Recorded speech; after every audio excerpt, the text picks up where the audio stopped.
Vía Pública. ¿Cómo están ustedes? Muy buenas noches. Bienvenidos a Vía Pública.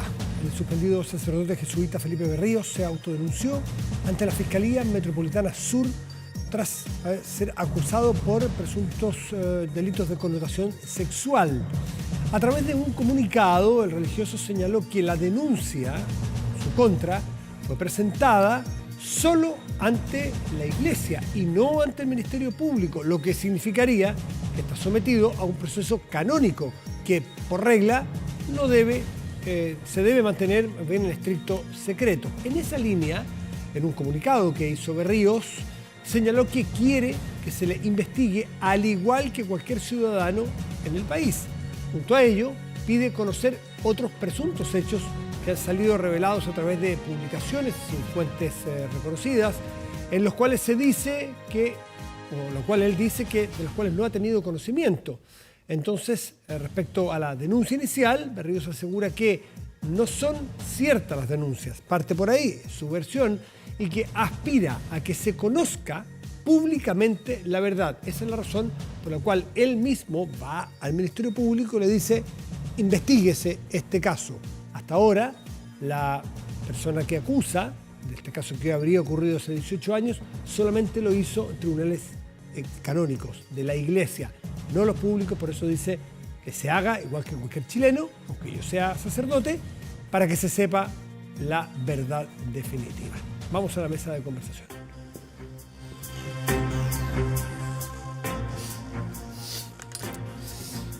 Bueno, para hoy estaba fijada ya, está anunciado que el gobierno ampliaría, esta es la última ocasión, última posibilidad del gobierno para ampliar un estado de excepción como el que hay en la macrozona sur, sin necesidad de solicitarlo en el Congreso Nacional. Por lo tanto, es una prerrogativa autónoma del gobierno y lo hace sin cambiar de tono, por llamarlo de algún modo. Es decir, este estado de excepción acotado pudo a lo mejor haber hecho un énfasis más profundo, pero el gobierno, dentro de las prerrogativas que tiene, con las que cuenta, estima que sigue del mismo modo, ha dado algunos resultados y la necesidad de las circunstancias ameritan entonces repetir con esta receta al menos durante 15 días más.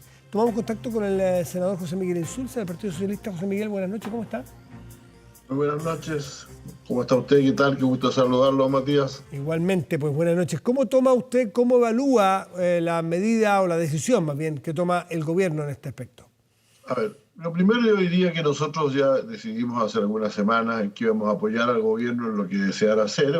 En ese momento estaba esta idea del estado de excepción intermedio, pero que finalmente se optó por usar el estado de excepción que ya está en la Constitución, ¿no? Y no cambiarlo. Esto no fue una decisión fácil porque a nosotros no nos gustan los estados de excepción, porque son con militares y ya sabemos que eso puede traer algunos problemas. Y además porque en realidad se coartan derechos ciudadanos, pero consideramos que en este caso la situación ya semi-subversiva, por así decirlo, la Araucanía, ciertamente ameritaba alguna respuesta. Ahora, claro, el problema del estado de excepción es que como es excepcional, rige 15 días y como usted ha dicho muy bien, se renueva cada 15 días, primero con el mismo Ejecutivo, que es lo que ha hecho hoy, y después ya con acuerdo del Congreso. Y es difícil obtener resultados en 15 días. Sí, pues. Esa es la verdad. Hay mi juicio que la figura constitucional probablemente esté considerando más bien casos muy específicos. Pero en este caso, cuando hay un proceso tan complejo como el que se vive en la Araucanía, yo creo que es difícil que se termine en 15 días y por lo tanto va a corresponder cuando el Ejecutivo realmente va a tomar una decisión de si pedirle al Congreso o no la prórroga del estado de excepción dentro de 15 días más, ¿no? De ahí el oficialismo va a estar, ¿no es cierto? ¿Perdón? Ahí el oficialismo va a estar. Suponemos que nosotros vamos a estar, eso está claro. Ahora hay algunos otros que todavía lo discuten. Vamos a escuchar además el informe de los ministros, ¿no? No olvidemos que la proclamación de esto fue hecha junto con anunciar una serie de medidas de carácter de otro tipo, como la devolución de tierras, ampliar el fondo de compra de tierras, etcétera. Pero repito, esas cosas no producen efecto en 15 días. Por Así que supuesto. supongo que tendremos que estar esto hasta que el gobierno considere que no tiene, que no es Sí. ya no es posible mantenerlo. Primero, las cositas así breves para ir descartando. ¿Usted cree que fue un error haber quitado el estado de excepción una vez entrado el gobierno y un acierto haberlo repuesto, que requiere siempre echar pie atrás, entre comillas, o reconocer que un cambio en Sí, posición? Siempre en es verdad política puede que tener eso ya costos. estaba. Pero la verdad es que también el gobierno creó y probablemente se pegó un poco de ingenuidad. Pensó que dada la posición política del gobierno y la declarada actitud favorable a la reparación de los pueblos originarios, esto iba de por sí solo a provocar un cierto cambio también de actitud de los grupos. A lo mejor los ha provocado, porque los que crean estas cosas son grupos muy pequeños, ¿no? Pero no se notó ningún cambio en la Araucanía. No se notó ningún cambio y eso obligó a reponer el estado de excepción. Pero creo que valió la pena decir, al menos hacer el intento. Ya. El intento de empezar Y, dialogando y empezar cambiando la política, fundamentalmente para traer consigo, traer de alguna manera la voluntad, la buena voluntad de los dirigentes del mundo indígena, del mundo mapuche, que son alcaldes y esa serie de los sí, loncos, oiga, el etcétera, alcalde, para que vieran que el gobierno estaba en disposición.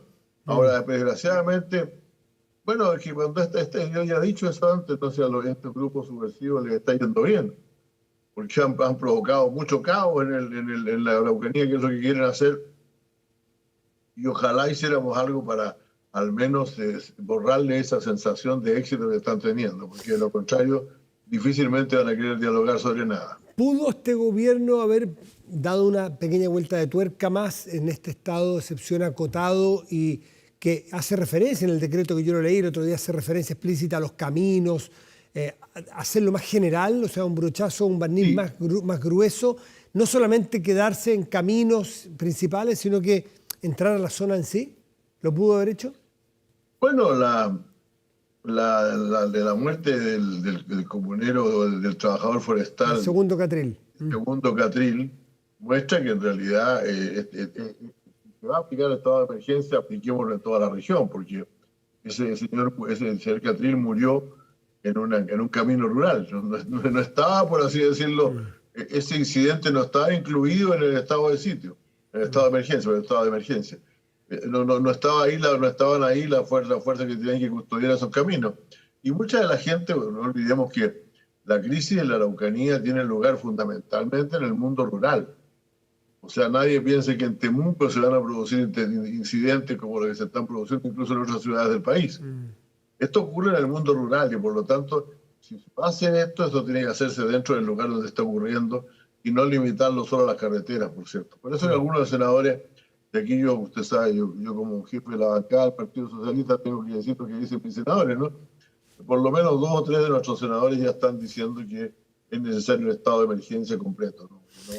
Y no solamente para las carreteras. Sí, senador, este estado de emergencia que hoy día se ha renovado y que hay voluntad bastante transversal políticamente de seguir aplicándolo hasta que sea necesario para dominar esa zona, ¿no es cierto?, y generar algo más de paz, no está contemplado en el borrador de la nueva Constitución. O sea, esta herramienta no estaría en la nueva Constitución.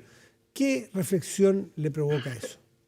Es una paradoja, sin duda insólita que el gobierno no haya planteado precisamente a los constituyentes la necesidad de mantener el mecanismo que está utilizando, ¿no? Pues la verdad es que yo no sé qué pasaría desde el momento en que se aplique la Constitución. Supongo que esos estados ya no podrían seguir existiendo. Es una apuesta un poquito, bueno, una apuesta un poquito aventurada, ¿no? O sea, yo creo que esto no se va a terminar, repito, esto no se va a terminar. Mire, estas cosas nunca terminan hasta que los que están, por así decirlo, insurrectos, pierden su sentido de victoria, la idea de que van a ganar por ese lado. Y entienden que eso no es posible, no es posible. Ellos un grupo como estos nunca son aniquilados, nunca son destruidos, nunca desaparecen. Eso tienen, por así decirlo, necesariamente que haber un periodo en el cual se llega a conciliación, a acuerdo. Dejan de actuar como estaban actuando, pero para eso hay que tener algún grado de algunas victorias importantes por parte del Ejecutivo también que aíslen a estos grupos, ya sea por la vía del estado de emergencia, que no es lo mejor, o por la vía de hacer las reparaciones que se están prometiendo, ¿no? Ahora viene otra paradoja, que en la eventualidad, usted es un senador, entiendo que abiertamente partidario del apruebo, pero para eventualmente reformar ciertas cosas como esta, que usted le dice que sería interesante que se incluyera, pero si se aprueba en el Pleno los 2/3 para hacer cualquier reforma, los primeros 4 años de hacer dificultoso hacer mejoras en el Poder Ejecutivo. Eso sería desastroso para el proceso de para la victoria del apruebo. Si usted ha visto las encuestas de este fin de semana, la gente el grupo que dice apruebo para reformar y el que dice rechazo para seguir adelante en el proceso constituyente. Son 67%, creo. Pero todos esos grupos de centro entienden que va a haber alguna puerta de escape para cambiar algunas cosas de la Constitución que no les gustan, pues. Por ejemplo, aquí no me refiero solamente a los temas estos de estados de excepción. Me refiero a temas como el aborto, por ejemplo. No sé por qué se tenía que estar en la Constitución el aborto, pero en fin, ya que está, ciertamente hay que de alguna forma legislar para evitar porque a la mayor parte de la gente no quiere que sea aborto en todas circunstancias y a cualquier hora y en cualquier momento. Y otra serie de cosas por el estilo que realmente requieren algunas revisiones. Ahora, si se va a paralizar al Congreso, si se va a decir que el Senado y la Cámara siguen existiendo durante 4 años tal como están, y al mismo tiempo se les va a paralizar para no hacer ningún cambio, creo que eso es un gesto es un error, es una como sentirse tan superior que no admiten que el instrumento puede ser perfeccionado, ¿no? Y eso le molesta mucho a mucha gente. José Miguel Insulza, como siempre, un gusto de conversar y muchas gracias por atendernos. Muchas gracias a usted, que esté muy bien, buenas noches. Que esté muy bien, buenas noches. Hacemos una pausa y volvemos, espérenos.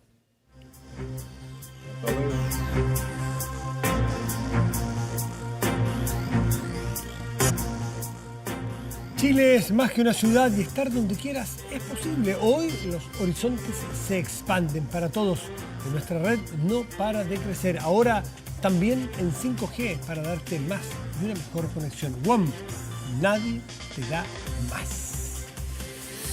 Colombia nos llama. Colombia nos muestra una elección que es complejo ponerse a poner adjetivos, es sorpresivo candidato, tal o cual candidato. Digamos más bien que Rodolfo Hernández o Gustavo Petro y Rodolfo Hernández son los finalistas, los que pasan a la segunda vuelta electoral.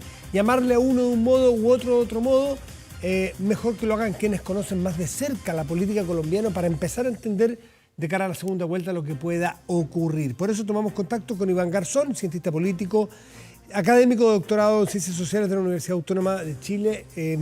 Iván, muy buenas noches. Desde Bogotá, Colombia estás. Buenas noches. Sí, Matías. Mucho gusto. ¿Cómo estás? Muy bien. ¿Y tú?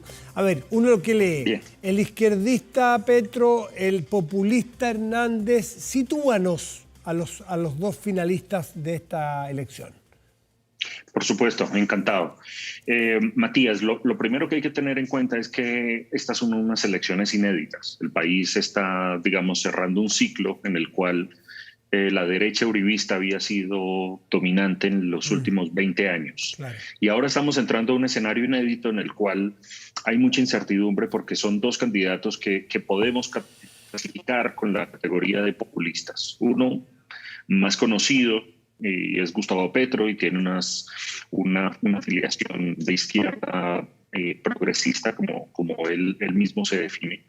Recoge el sentir popular y la insatisfacción y el malestar de la democracia colombiana de las últimas décadas, especialmente de los últimos años. ¿También populista, dices tú? O sea, ¿es un adjetivo que se usa en el análisis político colombiano a ambos de populistas? Sí, a ambos porque si bien Petro hace parte, digamos, de un discurso promueve un discurso antiestablecimiento, es parte del establecimiento. Es decir, ha sido alcalde de Bogotá, ha sido senador de la República, de hecho es senador de la República, ha sido congresista, ha tenido, digamos, desde su desmovilización de la guerrilla nacionalista del M-19, ha tenido cargos públicos en los últimos 30 años. Entonces, es alguien que paradójicamente, a pesar de que hace parte del establecimiento y de una izquierda muy representativa y cada vez en ascenso, porque ese es parte, digamos, de la paradoja, que sacaron la votación más histórica, pero parece que están cada vez más lejos de llegar al poder. Y de otro lado está Hernández, que es un enigma, porque es un empresario, ya un señor mayor, que su experiencia política se limita prácticamente a una alcaldía de una ciudad intermedia de Colombia que se llama Bucaramanga, que es una ciudad en el norte del país. Es un recorrido muy escaso para alguien que llega a una campaña presidencial. Hasta hace un mes marcaba casi con el 10% de la intención de voto. Fue la gran sorpresa. Y su discurso es populista también, porque también tiene unas propuestas anti-establecimiento, sobre todo en la línea contra la corrupción. Y muchos gestos, muchos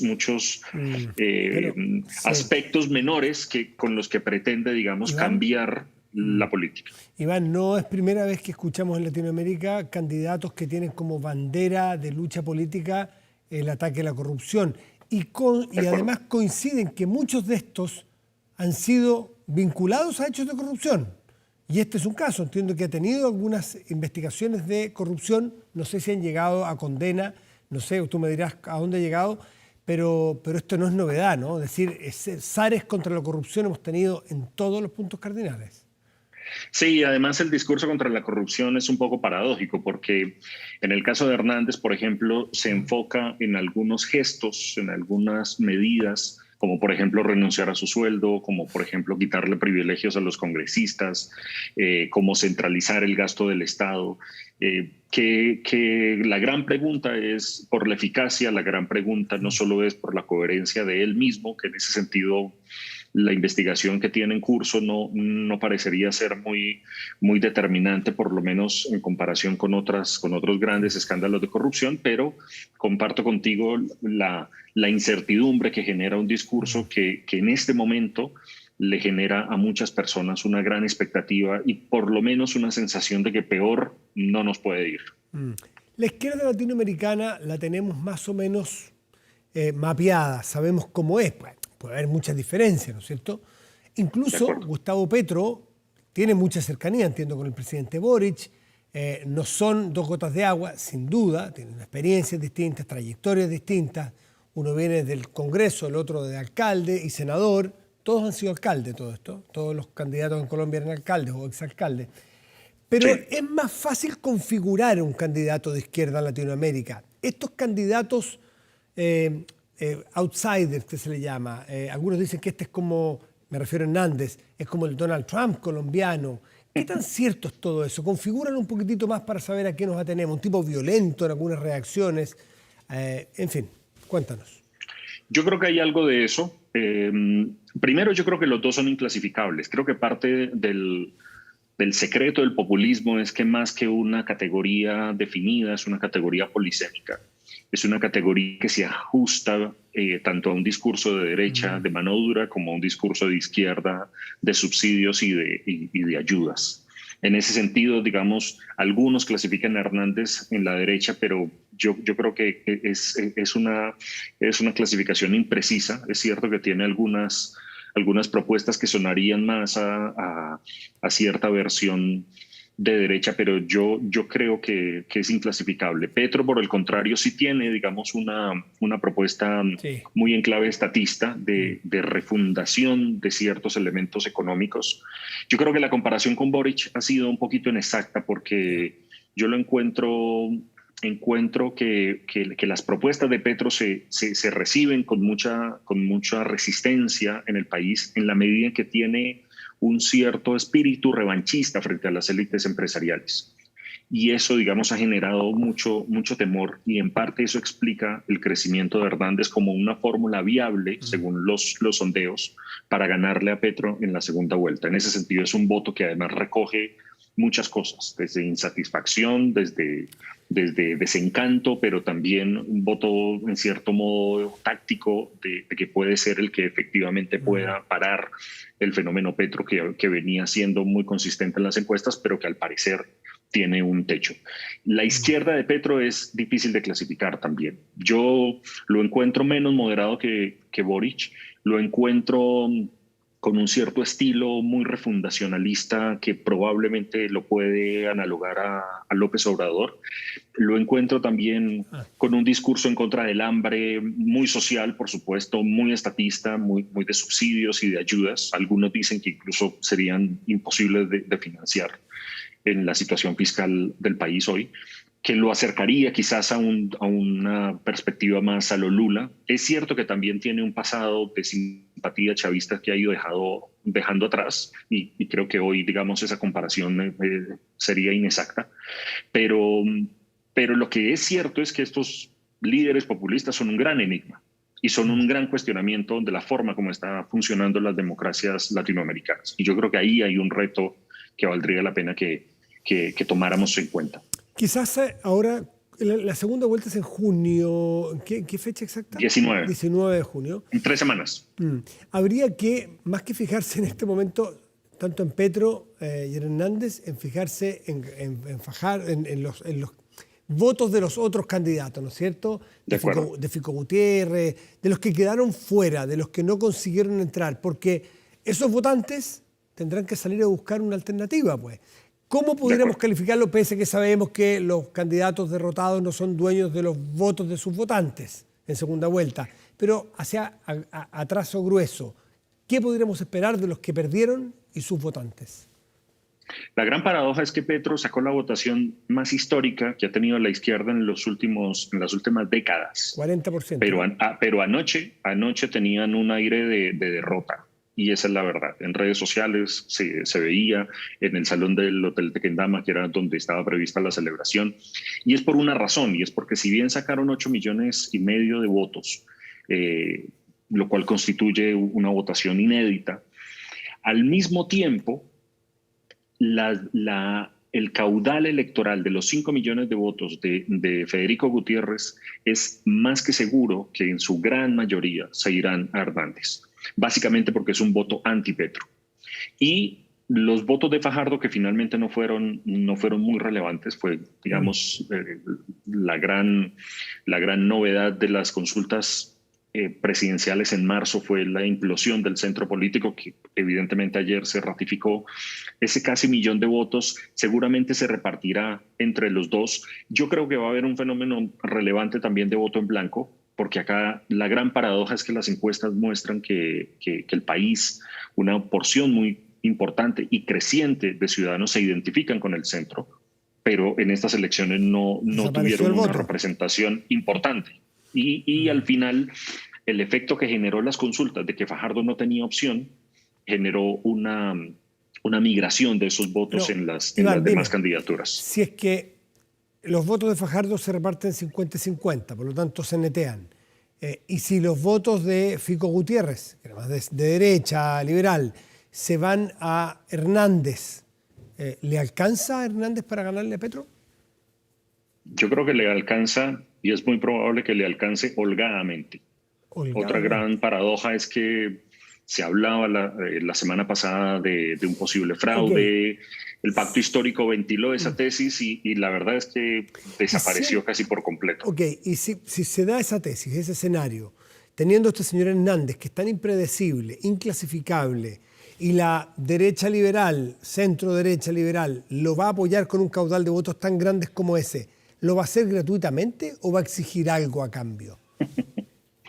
Esa es parte de la característica de lo impredecible que son estas candidaturas, porque Rodolfo Hernández además está postulándose por un movimiento cívico de firmas, se presentó por firmas, no tiene un partido político detrás, que además se llama de manera casi que marvelesca Liga de Gobernantes contra la Corrupción.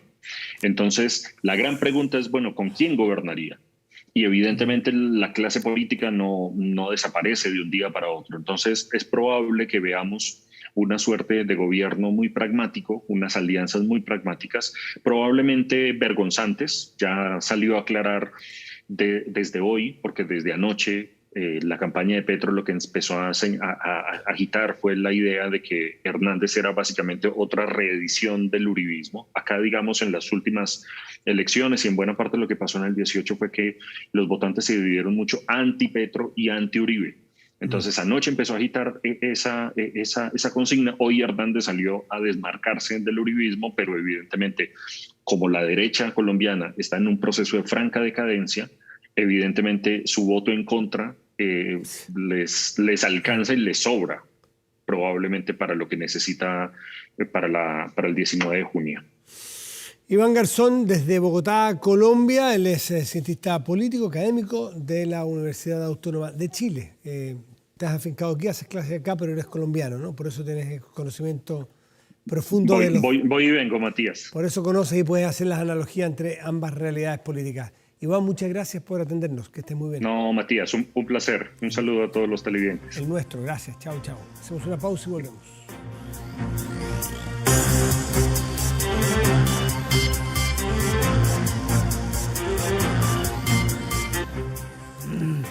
Estamos de vuelta en vía pública y vamos a revisar de inmediato, protéjase de la delincuencia con Tepillé, porque vigilancia en tiempo real de cámaras de seguridad y con audio disuasivo para su empresa. Alarmas Tepillé con cámaras conectadas a su smartphone y botón de emergencia móvil para su hogar. No sea usted la próxima víctima y contrátelo en tepillé.cl. Ahora sí vamos a la pantalla grande de nuestro estudio y revisamos el portal de noticias 24horas.cl.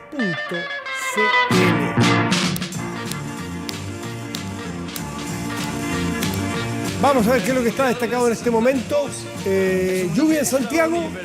Meteorólogo anticipa precipitaciones esta semana en la zona central. Crucemos los dedos, porque las últimas veces que anuncian lluvia, la verdad es que ha sido lluvia aquí en la zona central, o en Santiago al menos, bastante pálida, bastante poca agua ha caído, y por Dios que hace falta.